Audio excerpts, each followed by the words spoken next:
Sa ngalan ng Ama at ng Anak at ng Espiritu Santo, Amen. ang pagpapala ng ating Panginoong Hesus Kristo, ang pag-ibig ng Diyos Ama, at ang makikipagkaisa ng Espiritu Santo naway sumainyong lahat. At sumaiyo rin. Mga kapatid, tinipon tayo bilang mga kaanib na angkan ng Diyos, kaya dumulog tayo sa maawaing Panginoong nagpapatawad ng lubos. Sinugong tagapagpagaling sa mga nagsisisi, Panginoon, kaawaan mo kami. Panginoon, kaawaan mo kami. Dumating na tagapag-anyayang mga makasalanay magsisi, Kristo, kaawaan mo kami. Kristo, kaawaan mo kami. Nakaluklok ka sa kanan ng Diyos Ama para ipamagitan kami. Panginoon, kaawaan mo kami. Panginoon, kaawaan mo kami. Kaawaan tayo ng makapangyarihang Diyos, patawarin tayo sa ating mga kasalanan at patnubayan tayo sa buhay na walang hanggan. Amen. Manalangin tayo. Ama naming makapangyarihan, iniatas mo sa obispong si San Ireneo ang pagpapatatag sa katotohanan ng iyong itinuturo at sa masayang pagkakasundo ng iyong simbahan. Ipagkaloob mo bilang tugon sa kanyang pagdalangin na kaming dinudulutan mo ng pagbabago. Bunga ng pananalig at pag-ibig ay maging laging masigasig sa pagpapaunlad ng pagkakaisa at pagkakasundo sa pamamagitan ni Jesucristo kasama ng Espiritu Santo magpasawalang hanggan. Amen. Umupo ang lahat.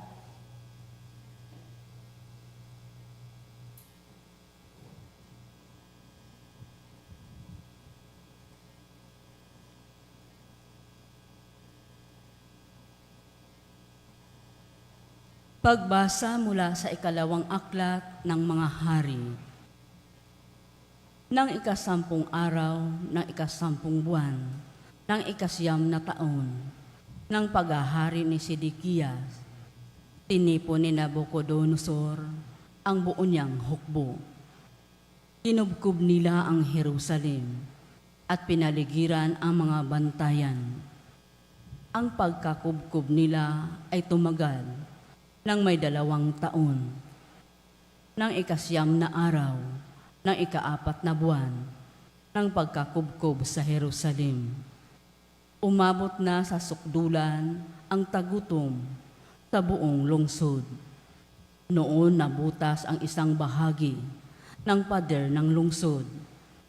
Nang makita ito ni Haring Sidikiyas, kinagabihan ay tumakas siya patungong Araba, kasama ang kanyang mga kawal. Doon sila dumaan sa pintuan ng 2 pader, malapit sa hardin ng palasyo. Ngunit ang lungsod ay naliligid ng mga Kaldiyo. Tinugis sila ng mga ito at inabutan sa kapatagan ng Jericho. Kaya nagkanya-kanyang takas ang kanyang mga tauhan. Nabihag si Sidikiyas at iniharap sa hari ng Babylonia na nasa Ribla at doon siya hinatulan. Pinatay nila sa harapan ni Sidikiyas ang mga anak nito, tinukit ang mga mata at gapos ng tanikalang dinala sa Babylonia. Nang ika-7 araw, ng ika-5 buwan, ng ika-11 na taon, ng paghahari ni Nabucodonosor, pinasok ni Nabuzaradan ang Jerusalem, kapitan ng kanyang mga tanod. Sinunog niya ang templo, ang palasyo, at ang lahat ng bagay doon. Wala siyang itinira.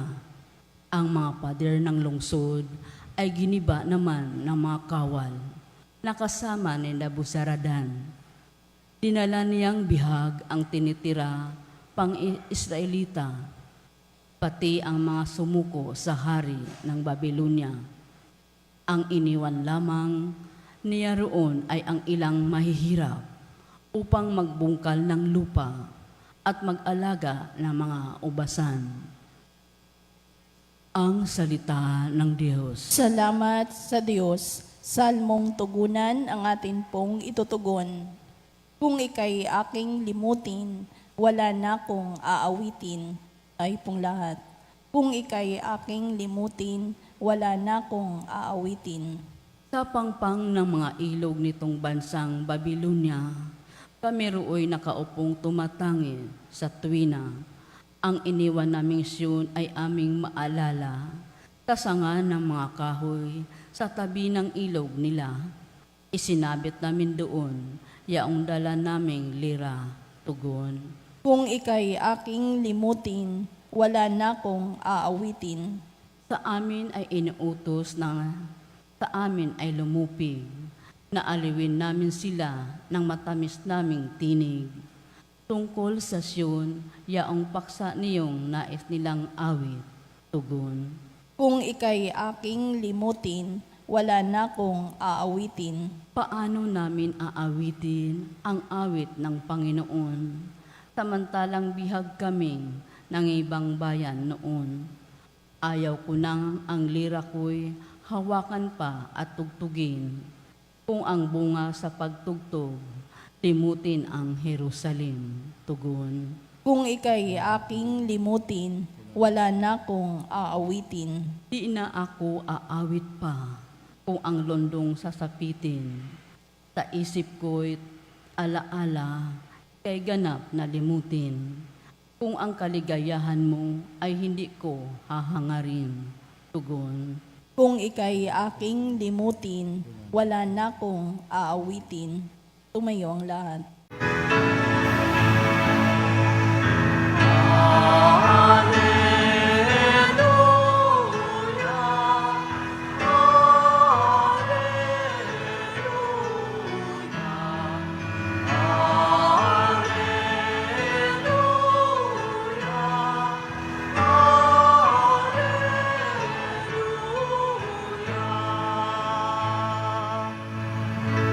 Sa daigdig ay laganap, liwanag na sumisikat, salitang buhay ng lahat. Alleluia, Alleluia.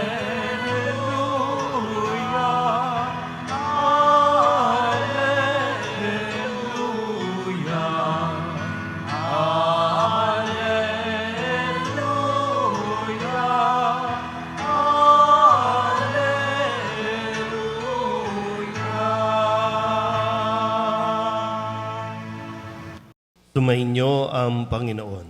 At sumaiyo rin. Ang mabuting balita ng Panginoon ayon kay San Mateo. Papuri sa iyo, Panginoon. Nang makababa si Jesus mula sa bundok, sinundan siya ng napakaraming tao. Lumapit sa kanya ang isang ketongin at lumuhod sa harapan niya. Ginoo, ang wika niya, kung ibig po ninyo, ako'y inyong mapagagaling. Inipo siya ni Jesus at sinabi, ibig ko, gumaling ka.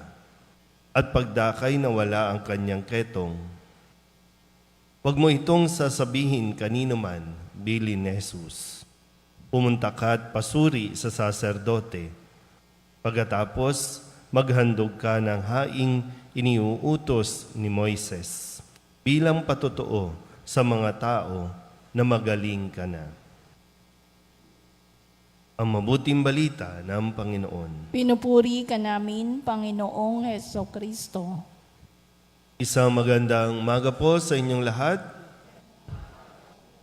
Ngayon po ay Biyernes ng ika-12 linggo ng karaniwang panahon at atin pong ginugunita ang kapisahan ni San Ireneo, isang naging obispo ng ating simbahan at naging martir dahil sa pananampalataya, pagsunod sa mga kautusan ng ating Panginoon. Sa kwento natin sa araw na ito ay merong isang ketongin na lumapit, lumuhod sa harapan ni Jesus at nakiusap. Ang pakikiusap o paglapit natin sa Diyos ay isang uri o pamamaraan ng ating pong pagdarasal. Darasal tayo, ang atin pong pag-uugali o ang ating pagkilos ay nangangailangan ng iba yung pagpapakumbaba, nangangailangan ng isang pagkilos na kumikilala sa kung sino ang atin pong nilalapitan. Kung tutuusin, bawal po itong ginawa ng ketongin at bawal din yung ginawa na pagkilos ni Jesus. Kasi ang isang ketongin ay tinuturing na marumi.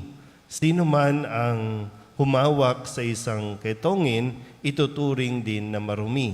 So nagkakaroon ng moment ng quarantine na tinatawag. No? Familiar naman tayo dito sa salitang quarantine at kung ano ang ginagawa nung maranasan natin ng COVID na sa rin namang nakakahawa no, na sakit. Pero dito po, dahil nga sa, kumbaga, desperado na itong ketongin kasi wala po talagang gamot, wala nang iba makakatulong at sa kanyang pagiging desperado ay naglakas loob na lumapit kay Jesus. Hindi naman niya hinawakan, pero lumapit at lumuhod.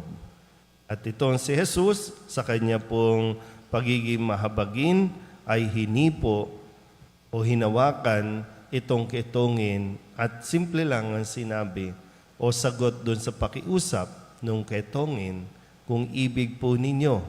At sinabi ni Jesus, ibig ko, gumaling ka. At dun, gumaling na yung ketongin. Pag nilayan po natin, no, itong mga tagpong ito, mga pagkilos na ito. Kapag lumalapit ba tayo sa Diyos, kapag nagdarasal ba tayo sa Diyos, ano ba yung ating pagkilos? Yung bang pag lumapit tayo, kasi minsan mayroon tayong attitude no, na parang karapatan natin, yung dinidemand natin sa Diyos. Na hindi na tayo basta makikiusap, kundi lumalapit tayo na para bang may utang na loob ang Diyos sa atin, kaya dapat niya itong ipagkaloob sa atin. Kaya nga sabi, kung ibig po ninyo. So, kung pwedeng ibig, pwedeng ibigay, pwedeng hindi. Pero nandoon yung pagpapakumbaba, kung ibig po ninyo. At hindi naman mahirap, no? Kung sa kwentong ito, hindi mahirap lumapit sa Diyos. Hindi rin naman mahirap na makiusap sa Diyos. Kaya ngayon sinasabi din minsan ni Jesus, no, na sinabi niya, kung kayo'y mananalangin, wag na kayong gagamit ng kung ano-ano mga maraming salita. Ito lang, ganitong, kung ibig po ninyo, pagalingin niyo po ako. Pero kailangan bukas ang iyong kalooban na po pwede kang pagalingin, po pwedeng hindi. Yun nga lang po, gaya ng nasabi ko, no, pag lumalapit tayo, gusto natin talagang dapat ibigay ng Diyos ang ating kahilingan.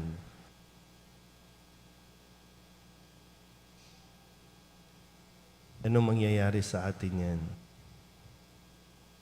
Pero maganda rin na kung gusto ng Diyos, gumaling ka, gagaling ka. Pero kailangan mo rin makita, meron ka bang effort na ginawa?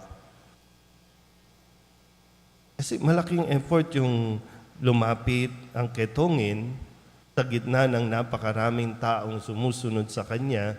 Very risky yung kanyang ginawa. Pero di ba, kapag may gusto, may paraan. Kapag ayaw, maraming dahilan. Kapag gusto, wala ka ng ibang sasabihin pa. Simple lang. Pero kapag ayaw, ang dami nating binabanggit na tao, binabanggit na karanasan. Kung gusto mong gumaling, lumapit ka sa Diyos. Pero sa paglapit mo sa Diyos, dapat bukas ang iyong isipan. Sa kagustuhan ng Diyos, gagaling ka.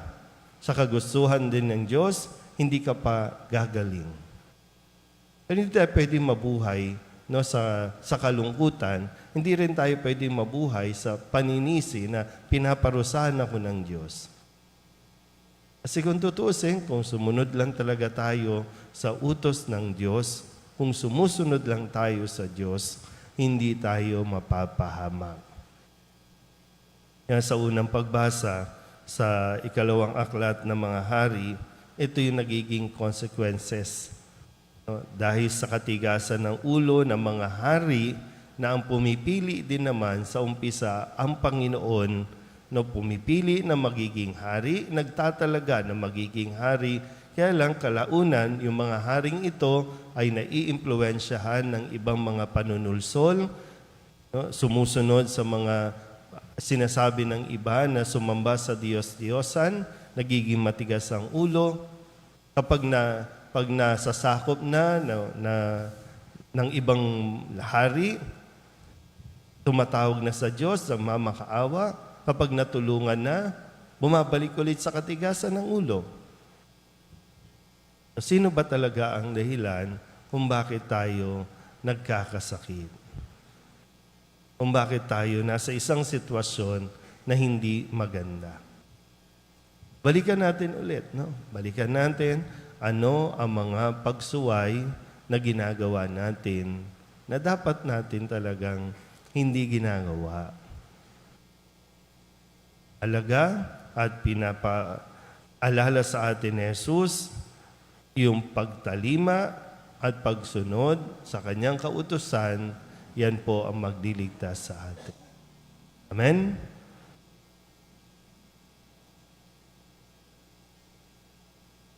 Tulad ng ketongin sa Ebanghelyo na humihingi ng saklolo para gumaling, lumapit tayo ngayon ng may pananalig sa ating Amang nasa langit upang bigyan pansiniya ang ating mga panalangin. Ang ating pong itutugon, Panginoon, pagalingin mo kami ng iyong biyaya. Panginoon, pagalingin mo kami ng iyong biyaya.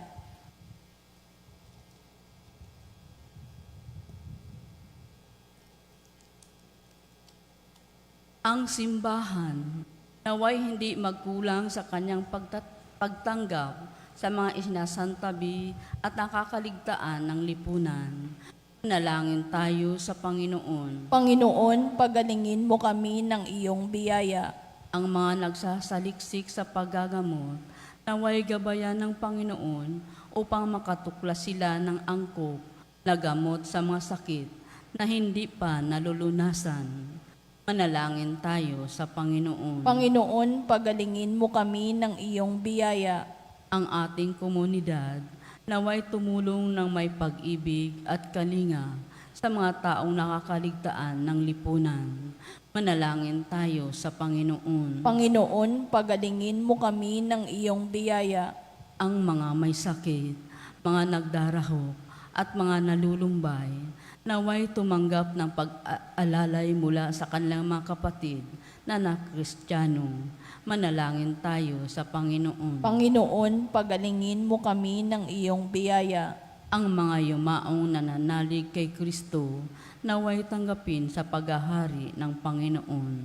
Manalangin tayo sa Panginoon. Panginoon, pagalingin mo kami ng iyong biyaya. Idulog din natin sa Panginoon ang ating mga personal na kahilingan at mga panalangin para sa ating mga pamilya, kasama din ang mga kahilingan ng mga nanonood sa online. Lahat ng mga misang pasasalamat, espesyal na intensyon, agarang paggaling ng mga may sakit, at ang lahat ng mga kaluluwa na hinihiling na ipagdasal sa misang ito.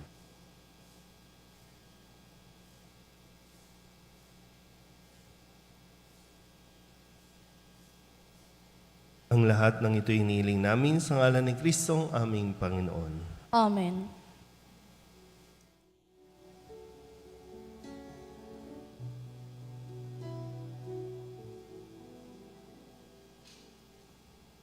Panginoon, aming alay, itong alak at tinapay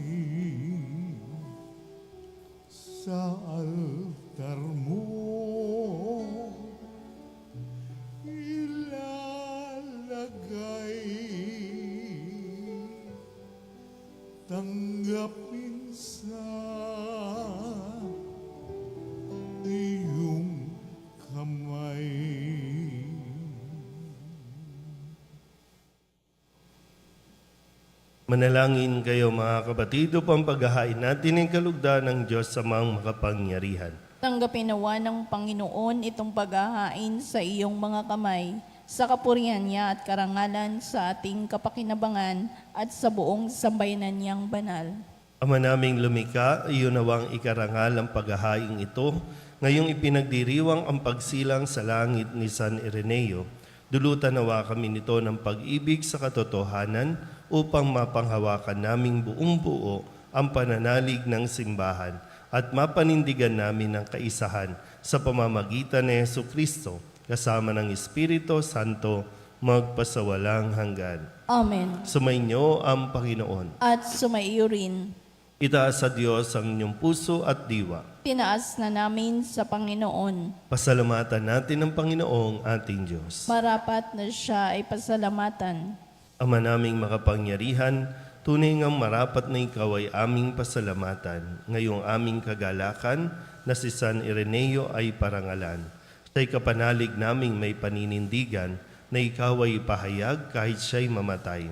Sapagkat minarapat mong kanyang matularan ang iyong anak na naghain ng sariling buhay. Tulad ng naganap sa iyong anak, ang dugo ng mga martir ay dumanak, hindi dahil sa katatagang likas, kundi dahil sa iyong bigay na lakas.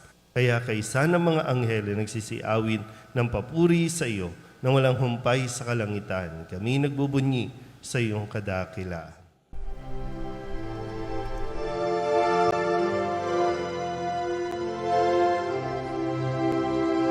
Santo, Santo, Santo, Panginoong Diyos makapangyarihan, napupuno ang langit at lupa ng kalwalhatian mo. Hosana sa kaitaasan, pinagpalang na paririto sa ngalan ng Panginoon. Hosana sa kaitaasan.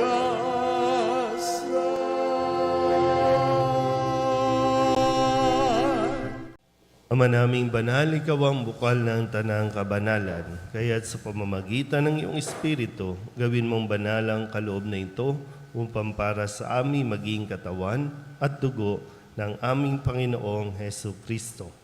Bago niya pinagtiis ang kusang loob na maging handog, hinawakan niya ang tinapay, pinasalamatan kaniya, pinaghati-hati ni iyon, iniabot sa kanyang mga alagad at sinabi, "Tanggapin ninyong lahat ito at kanin, ito ang aking katawan na ihahandog para sa inyo."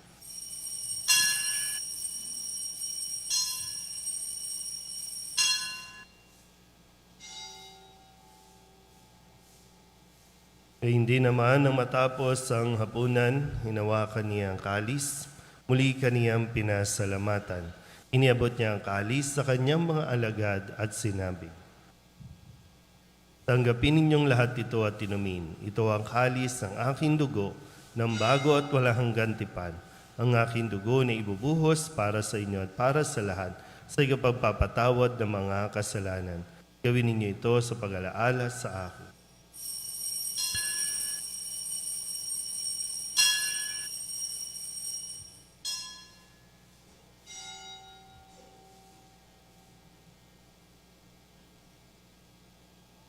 Ipagbunyi natin ang misteryo ng pananampalataya. Si Kristo'y namatay, si Kristo'y nabuhay, si Kristo'y babalik sa wakas ng panahon. Ama, ginagawa namin ngayon ang pag-alaala sa pagkamatay at muling pagkabuhay ng iyong anak, kaya tiniaalay namin sa iyo ang tinapay na nagbibigay buhay at ang kalis na nagkakaloob ng kaligtasan. Kami nagpapasalamat dahil kami iyong minarapat na tumayo sa harap mo para maglingkod sa iyo. Isinasamo namin kami magsasalo-salo sa katawan at dugo ni Kristo ay mabuklod sa pagkakaisa sa pamamagitan ng Espiritu Santo. Ama, lingapin mo ang iyong simbahang laganap sa buong daigdig. Huspusin mo kami sa pag-ibig, kaysa ni Leon na aming Papa at ni Jose na aming Obispo, at ng tanang kaparian. Alalahanin mo rin ang mga kapatid naming nahimlay na may pag-asang sila'y muling mabubuhay, gayon din ang lahat ng mga pumanaw. Tawaan mo sila at patuloyin sa iyong kaliwanagan. Tawaan mo at pagindapating kaming lahat na makasalo sa iyong buhay na walang wakas. Kaysa ng mahal na Birhen Maria na ina ng Diyos, ng kabiyak ng puso niyang si San Jose. Kaysa ng mga apostol ni San Ireneo at ng lahat ng mga banal na namuhay dito sa daigdig ng kalugod-lugod sa iyo, may pagdiwang nawa namin ang papupuri sa ikararangal mo sa pamamagitan ng iyong anak na aming Panginoong Hesu Kristo. Sa pamamagitan ni Kristo kasama niya at sa Kanya, ang lahat ng parangal at papuri ay sa iyo, Diyos amang makapangyarihan, kasama ng Espiritu Santo, magpasawalang hanggan. Amen. Amen. Amen. Amen.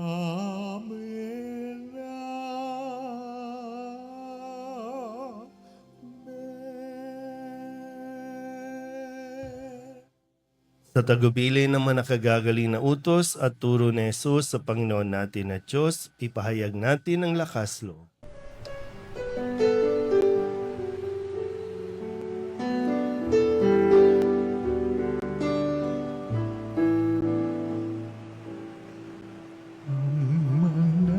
Namin sumasalang ka, sambahin ang ngalan mo, mapasamin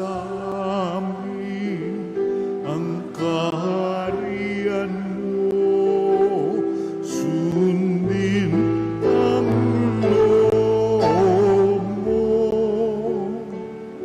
Dito sa lupa para nang sa langit, bigyan mo po kami ngayon ng aming kakanin sa araw-araw at patawarin mo kami sa aming mga sala para ng pagpapatawan namin sa nagkakasala sa amin, at huwag mo kaming ibang dulot sa tukso, at yadya mo kami sa lahat ng masama. Hinihiling namin kami iadya sa lahat ng masama, pagkalooban ng kapayapaan araw-araw, iligtas sa kasalanan at ilayo sa lahat ng kapahamakan, samantalang aming pinananabikan ang dakilang araw ng pagpapahayag ng tagapagligtas naming si Hesu Kristo. Sapagkat iyo ang kaharian at ang kapangyarihan at ang kapurihan magpakailanman. Amen. Panginoong Hesu Kristo, sinabi mo sa iyong mga apostol, kapayapaan ang iniiwan ko sa inyo, ang aking kapayapaan ang binibigay ko sa inyo. Tunghayan mo ang aming pananampalataya at huwag ang aming mga pagkakasala.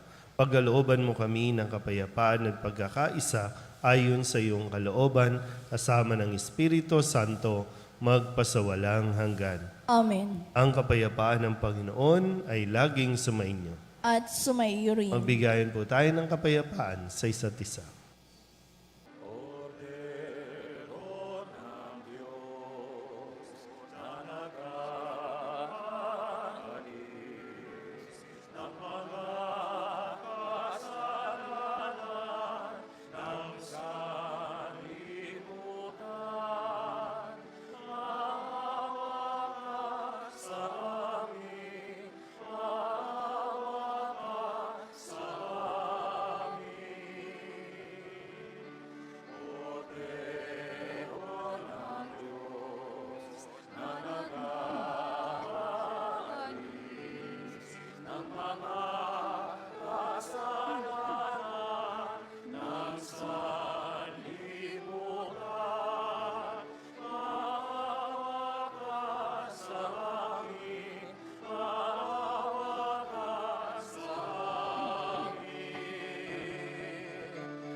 Ito ang kordero ng Diyos. Ito ang nag-aalis ng kasalanan ng sanlibutan. Mapalad ang mga inaanyayahan sa kanyang piging. Panginoon, hindi ako karapat-dapat na magpatuloy sa iyo, ngunit sa isang salita mo lamang ay gagaling na ako. Katawan ni Kristo, Amen.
Ama naming mapagmahal, sa aming pagsasalo sa banal na pakikinabang, ipagkaloob mong madagdagan ang aming pananalig na taglay upang ang nagtampok sa obispong si San Ireneo hanggang kamatayan ay aming totohanang masundan sa ikapagpapatawad ng aming mga kasalanan. Iniluluhog namin ito sa pamagitan ni Jesucristo kasama ng Espiritu Santo magpasawalang hanggan. Amen. Sumainyo ang Panginoon. At sumaiyo rin. At pagpalain kayo ng makapangyarihang Diyos, Ama at Anak at Espiritu Santo. Amen. Tapos na ang banal na misa, humayo tayo sa kapayapaan ni Kristo. Salamat sa Diyos. Magandang umaga po.